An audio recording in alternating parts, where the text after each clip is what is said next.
Welcome back to the Sports Trigger, everyone. Hope you had a great Labor Day holiday. Travis, are you ready to get started? Let's recap.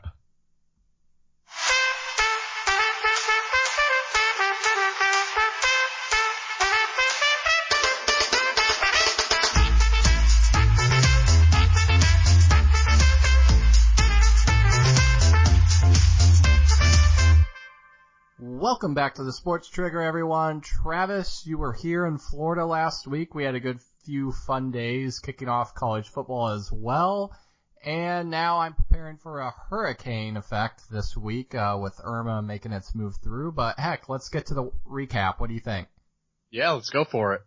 All right, so opening up, let's just do a quick weekend recap now that all the opening weekend college games have been through, with the thriller last night going to a few overtimes and a 2-point conversion being stopped. What was the best few games that might have stood out to you, and what's a team to watch out for based on what you've seen so far? So I definitely have to go off of my college football playoff picks, and I would have to say Stanford. Stanford's a team to look out for. I think they're starting to get a little bit more love now. Granted, they just beat Rice, not a powerhouse by any means, but temper it until I'm going to temper it. But they play USC this next weekend, who didn't look the best, or I should say their quarterback didn't look the best, almost losing to Western Michigan. So, I think this will obviously set the tone for the Pac-12 and possible, college football playoff spot in the Pac-12. So Stanford would definitely be someone that I would watch out for, especially after this past weekend.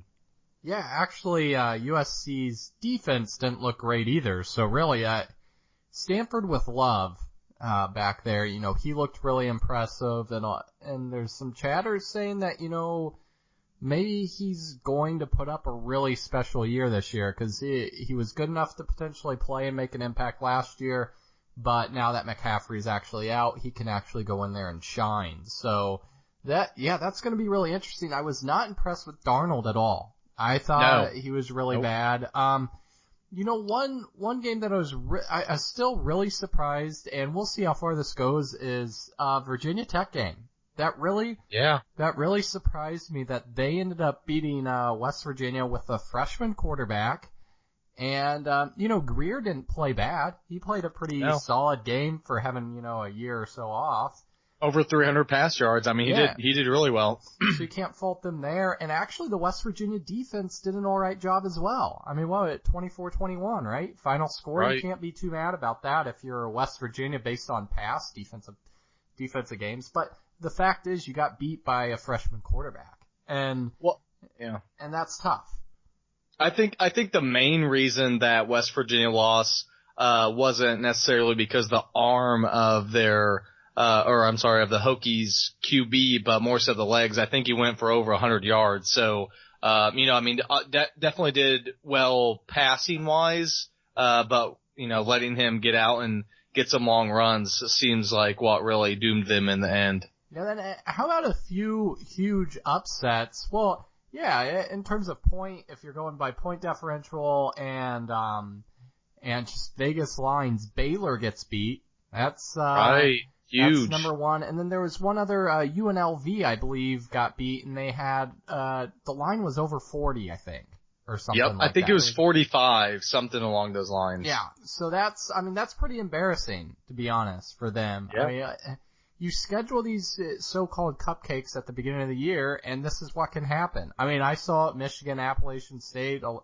long time ago, even though it seems like it was just yesterday, but you put in a lot of these so-called cupcakes, and, it comes back to bite you. The other team that I'm not very thrilled with so far is USF. Charlie not Strong at all. has made that team look very bad so far. So I don't know what the deal is there. Do you think they're going to finally wake up eventually? I mean, they don't have exactly the toughest of schedules, so that helps. Well, and you make a great point, because Willie Taggart, the head coach that was there last year, now head coach of Oregon Ducks. This is a perfect segue because the Ducks offense looked fantastic. had a freshman QB last year who showed some flashes. He had Herbert. He had a great first game. You have Royce Freeman, who seems like he's been there forever. Yeah. I mean, they put up 50+ points, I believe, if I remember correctly. So, I mean, that could show how good of an offensive mind Taggart is and what USF lost. And now they have Strong, which it seems like maybe they just fell on Strong versus looking for a coach that really fit their style and what they're trying to do. Yeah, that's a really good point. I mean, I don't know. Charlie Strong's going to have a tough time getting a coaching job after this if they don't perform well this year. Because to be honest, he was handed a pretty solid squad on offense at least and a generous schedule. So, right. Haven't looked impressive so far, but if they run the table, then, no one's going to say anything bad. So, we'll see where that ends up landing. One more team that I was not impressed with at all was Louisville. Now, first year head coach at Purdue, I have no expectations for Purdue, and most people don't have any expectations at all either. But you know what? It reminded me of like an Indiana-esque team when they had Kevin Wilson in the way of being competitive with a good team. Now, I don't know if that was just because Louisville was like, hey, look, we don't care about you, Purdue, whatever. We're just out here jogging along, going through the motions. Or if this was Purdue actually looking like a better football team. Yeah, and you know what? I won't put anything against Lamar Jackson. He had a great game. I know he didn't throw any picks. I don't believe he had any fumbles either. So that's good for him. Over 300 yards passing, over 100 yards rushing, which that's no surprise. It's against Purdue, let's be honest. But the defense, it is surprising that, the defense you would think typically, at least the past couple of years, have been predicated on turning the ball over or at least getting to the quarterback. And I mean, I guess Purdue, if anything, they're usually able to air the ball out, so that's definitely what they were able to do. I do believe that the Cardinals did force a couple turnovers, but I mean, at the same time, the fact that it was close throughout the game is a little disconcerting for Louisville fans, if you will. I guess the best news for them was that DeAndre Francois is out for Florida State the rest of the year, so maybe that gives them a little bit more light at the end of the tunnel of having a very small, slim chance of making it through the ACC. Well, yeah, but to be honest, right now, it looks like the road's still going through Clemson. I know this is definitely early, way overhyped first game. There's probably going to be some ups and downs with the new quarterback there, but to be honest, Clemson still looked like by far the most impressive team. Actually, if you really want to dig down, Florida State didn't look bad. But They had too many self-inflicted wounds. And I mean, that's what Bama will do to you. Bama just grinds away and they win, and if they have to win with special teams, they win with special teams. If they have to win with defense, they win with defense. Florida State's defense looked awesome.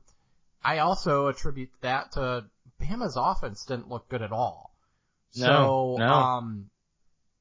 I don't know. Florida State could, with that good of a defense, if they have decent quarterback play, they could still make a run at it. But I don't see Clemson losing still. I just don't see a team in the ACC that's going to beat them this year. So where's their loss going to come from? The team that I picked to win it all, Auburn. I think it's next week, right? No. Yeah, it is next week. So Auburn's going to knock them off this next week. No, you know what? Auburn was not impressive. I was not impressed. Stidham was not impressive. And granted, he may be getting used to, the offense and the flow of things, which apparently it was a similar style with, what he did with Baylor. But I think I have Clemson winning by 2 touchdowns or more this next weekend. 2 touchdowns or more. Book it. Mark it down. Jeez. I don't know. I think you forget Stidham sat out a year. Right? So it's not like he's just coming in here playing or whatever, but he ran the ball pretty decent the other day too. And I didn't see, did Petway end up playing? I didn't see any stats. No, I don't believe he did. It was just Johnson. Johnson just played. So there you go. Maybe there was an injury or something there that we don't know. I'm not sure. But with that being said, guys, thanks a lot for recapping the college football weekend with us here today. And until next time.